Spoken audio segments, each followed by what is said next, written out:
अक्सर लोग चिढ़ जाते हैं, मेरे बात से अक्सर लोग चिढ़ जाते हैं। आप भी चिढ़ेंगे, अभी और चिढ़ेंगे जब मैं बात लंबी करूँगा।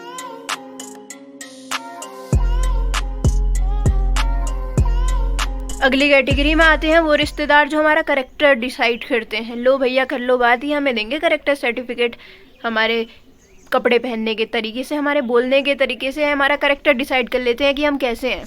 अगर हम इनकी हाँ में हाँ मिला रहे हैं तो हम अच्छे हैं, और अगर हमने इनके हाँ में हाँ नहीं मिलाई तो हम बुरे हो जाते हैं।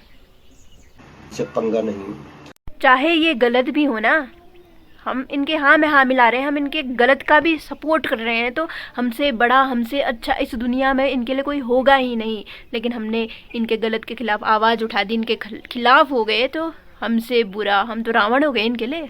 हमसे बुरा कोई नहीं है, जगह जगह बदनाम करके रख देंगे हम लोगों को ये। तो देखिए डियर रिलेटिव्स, हमारे चाल चलन से, हमारे कपड़े पहनने के तरीके से आप हमारा कैरेक्टर डिसाइड नहीं कर सकते। आपका कोई हक नहीं बनता किसी का कैरेक्टर डिसाइड करने का। पहले अपने गिरेवान में जाके फिर दूसरों पे उंगली उठाइए, दूसरों को फिर बदनाम कीजिए। समझ लिया है? दूसरों के बारे में बुरा वही बोलते हैं जो खुद बुरे होते हैं।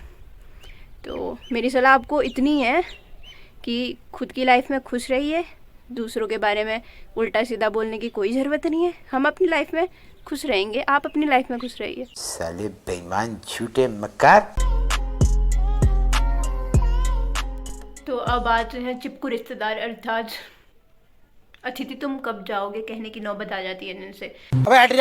ये अधिकतर होता है शहर में लोग रहने वाले लोगों के साथ, जब उनके गांव के रिश्तेदार आते हैं शहर हॉस्पिटल दिखाने के बहाने से।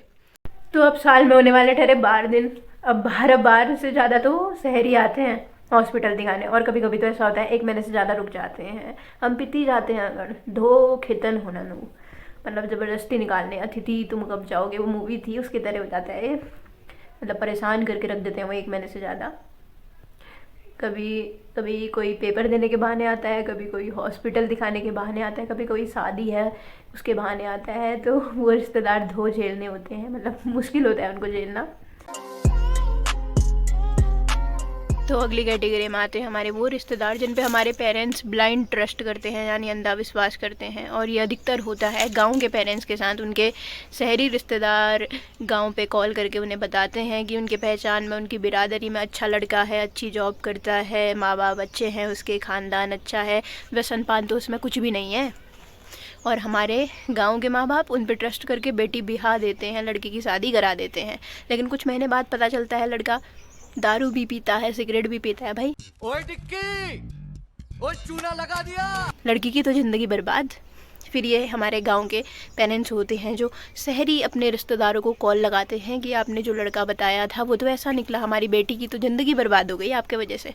फिर ये रिश्तेदार उल्टा इल्ज़ाम हमारे पेरेंट्स पे थोपते हैं, कहते हैं अब बाहर से दिखने के तो सभी अच्छे ठहरे, अंदर की बात कौन जानता है, हमने तो बार देखा सब अच्छा था, बाकी पूछताछ आपने करनी थी, आपकी बेटी थी, ऐसे कैसे दे दिया आपने हम पे बोल के।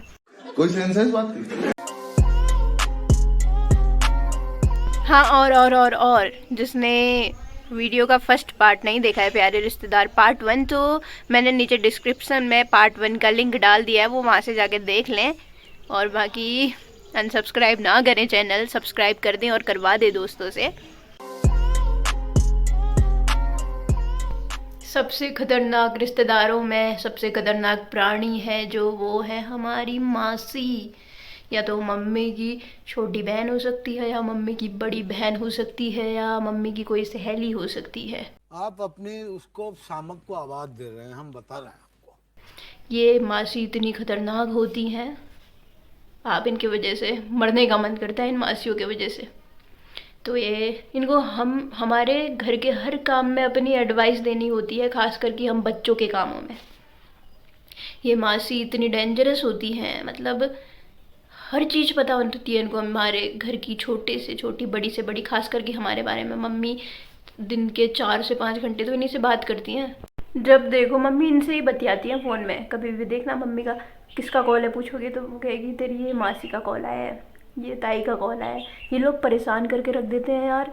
कभी कभी मम्मी का कॉल ना लगे ना तो हमारा फ़ोन इनका टारगेट होता है, हमारे फ़ोन पे कॉल करते हैं और हम शिकार बन जाते हैं। हम एक बार नहीं उठाएंगे, 2 बार नहीं उठाएंगे, बार बार हमारे उसमें कॉल करेंगे। उसके बाद जब तक हम कॉल उठा नहीं देते फिर कहेंगे बेटा अपनी मम्मी से बात करा जरा, और फिर मुश्किल है कि 3-4 घंटे तक आपको आपका फ़ोन मिलेगा। इधर धक धक हो रही होती है कि कहीं कोई दोस्त गाली वाले मैसेज ना कर दे या कुछ कर ना दे, लेकिन मजाल है कि मम्मी फ़ोन से नहीं बेटा मैं बात कर रही हूँ मौसी से, मैं बेटा बात कर रही हूँ।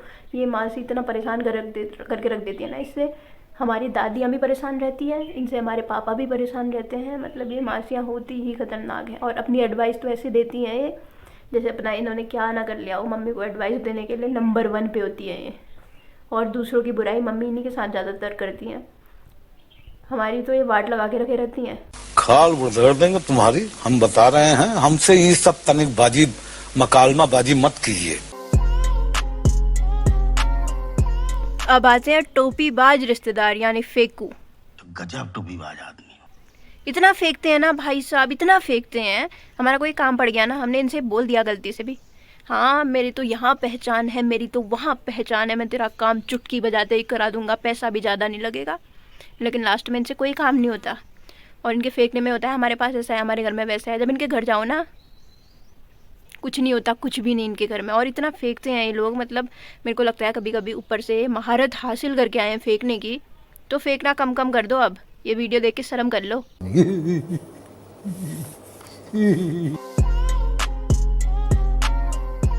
तो अब आते हैं सबसे घातक रिश्तेदार, वो होते हैं तानाकश रिश्तेदार। जी हाँ, आपने सही सुना, तानाकश रिश्तेदार। सबसे ज़्यादा ताने देने वाले यही होते हैं। मम्मी को कॉल करते हैं तो इनडायरेक्टली हमें ही ताने देते हैं, पापा को कॉल करते हैं तो इनडायरेक्टली हमें ही ताने देते हैं, घर पे आते हैं तो या तो सीधे सीधे हमें ताने देते हैं या घुमा फिरा के बात हम पे ही आती है और ताने हमें ही देते हैं। तो यार बंद करो, इतने ताने क्यों देते हो? छोटी सी नन्ही सी जान है हम लोग, तो बख्शो हम लोगों को। किसी ने सुना तो नहीं।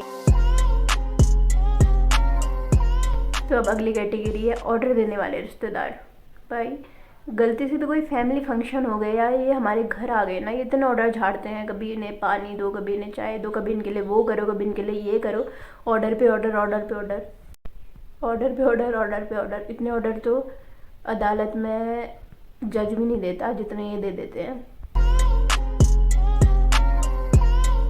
तो यार अगर आपको बुरा लगा है वीडियो देखकर तो गलती आपकी ही है, आपको वीडियो नहीं देखना चाहिए था। आपको पता था कि ये रिश्तेदारों की बुराई कर रही है तो आपको वीडियो नहीं देखना चाहिए था। अगर आपको ठेस पहुंची है तो गलती आपकी है। तो यार बहुत मजाक हो गया अब रिश्तेदारों का, लेकिन रिश्तेदार अच्छे भी होते हैं, ये नहीं कि सब बुरे होते हैं।